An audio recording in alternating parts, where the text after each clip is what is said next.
If we move to the songwriting, then, and I believe geography is some kind of thing on this album. And 10 years ago, you went to Big Sur, I believe, to go write. So did you go to a specific place to try and kind of work out a couple songs?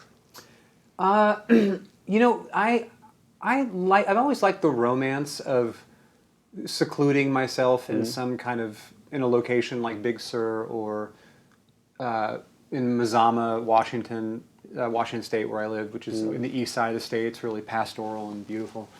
And I did a couple sessions over there, but I think I do my best work when I'm just at home in Seattle, because, you know, my wife always says that I'm a real extrovert, but at the same time, I value my time alone, whether it's like going on long runs or being in the studio for hours at a time by myself working. I like the juxtaposition of having the security of home and the security of my friends and my social circles and the things I like to do in Seattle, but also the isolation that I feel during the day, whether it's running or going to the studio and working. So I feel like I do my best work when I'm just at home in Seattle, and I'm not the kind of person who is so distracted that I just need to get away and go hole up in a cabin for a month and write the record. Like, I'm perfectly capable of working at home. But the interesting thing then about, and you mentioned Seattle, and if we go into Gold Rush, is that the environment around you is also changing, and you yourself are changing. So how does that affect kind of the writing and also what you as a band kind of come up with and want to do? Well, I think, Jason and Nick and I are in our early 40s, and we're all really trying to avoid becoming the kind of people who talk about how it was better in the old days, because it wasn't necessarily better in the old days. It was we were just younger in the old days, and everything is new and exciting when you're 21. So I definitely don't. So it's not so much that I think that I guess what I've noticed as I've gotten older is that living in a city that is constantly changing. All cities are in a constant state of flux, right. But Seattle is changing at an unbelievably rapid rate due to the rise of Amazon and all the other tech companies that have moved in to to kind of creating this new tech world in Seattle. And it's not the tech workers aren't bad people. It's like this isn't these aren't like our corporate overlords or anything like that. But the effect in the city has been very palpable and very rapid, and it has accelerated the changes in the geography of the city. And I think this just happens to everybody as they get older, but you walk down the street and you'll think like, oh, that was that bar where like Nick and I used to go, and we talked about, we were recording the second record, we'd go in there and we'd have a beer after the studio, and like now it's a wine bar, and that was our rehearsal space. That was our rehearsal space. Now it's condos. Now it's condos, Yeah. And it's not so much that and I think that the line in the song that to me is the important line is in the third verse, when it's like, I've ascribed these monuments a false sense of permanence. Like, this is something that I did. This wasn't done to me. I didn't. I'm not a victim. I'm a victim of my own assumptions. And so I to me that song means a lot to me. And as it has gotten out in the world, the responses that mean the most to me are other people in Seattle, because I've had friends text me, people on social media be like, I live in Seattle and I'm living this every day, and this means a lot to me because like this is my experience too. Right. So I think this is a fairly universal sentiment. Sure. But I wanted to make sure that people know, like, this is from my neighborhood, this is from my city. This is my experience in this place, and so far the response, especially from Seattleites that are friends of ours, is like, whoa, I'm living that too. So that, and I think that when you share a sentiment through a piece of art, you feel a little bit less alone in your own feelings about that thing. And I don't say that to be self-aggrandizing, but it's just true. Sure. And then Well, I think change is kind of an inevitable part of life. And is it fair to say that there's more about change on the album? There's well, songs like "You Moved Away," and so there's always these changing dynamics and changing. So do you know how come that was on your mind so much? Was it because of Seattle changing?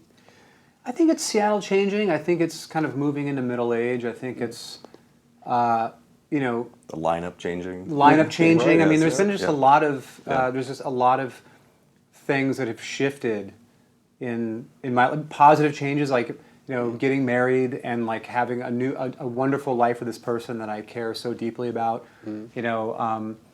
But also family, parents getting older.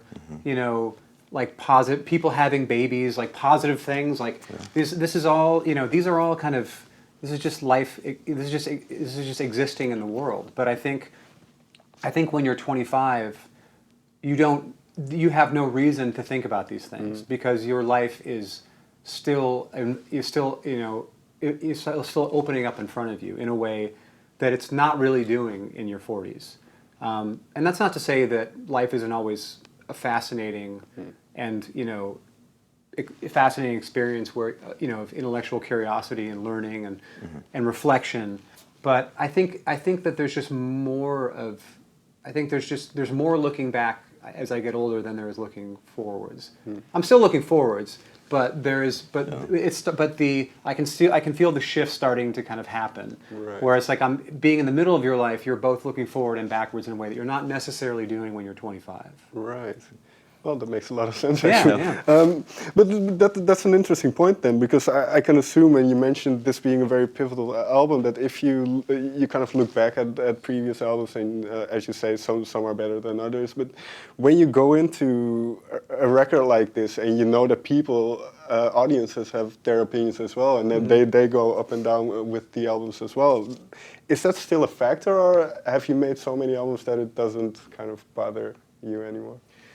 If somebody says something really terrible, that bothers me because, I'm a human being with feelings.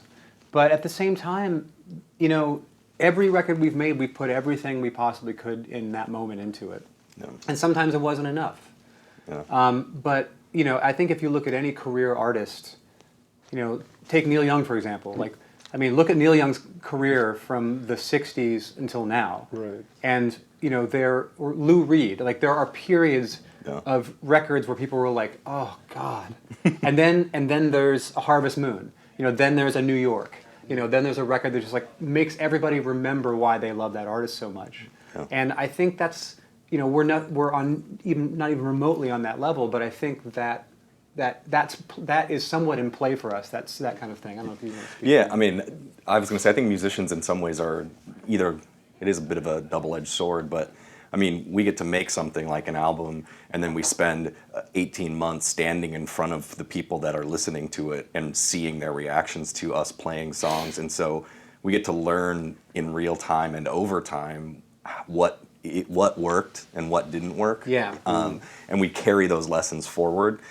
So every album that you start, I wouldn't say that we pay attention, we care about what everyone's opinions, but it gets drilled into your head. I mean, I know what songs were, what really connected with, an audience, what songs left people scratching their heads, and whether or not that has any influence specifically on what you're doing, it still cumulatively carries forward. And I think you're in, it's not quite like where maybe you're a painter or a filmmaker or something, being standing on a stage in front of the people that you're making your art for and seeing their reaction right back to you night after night after night after night is a unique thing, I think, to performing, much like, I guess, theater or something like that. And you, as a player, as a band member, and all of that, you learn a lot of those lessons. And, certainly after 20 years of doing it with Ben, I think those things kind of, like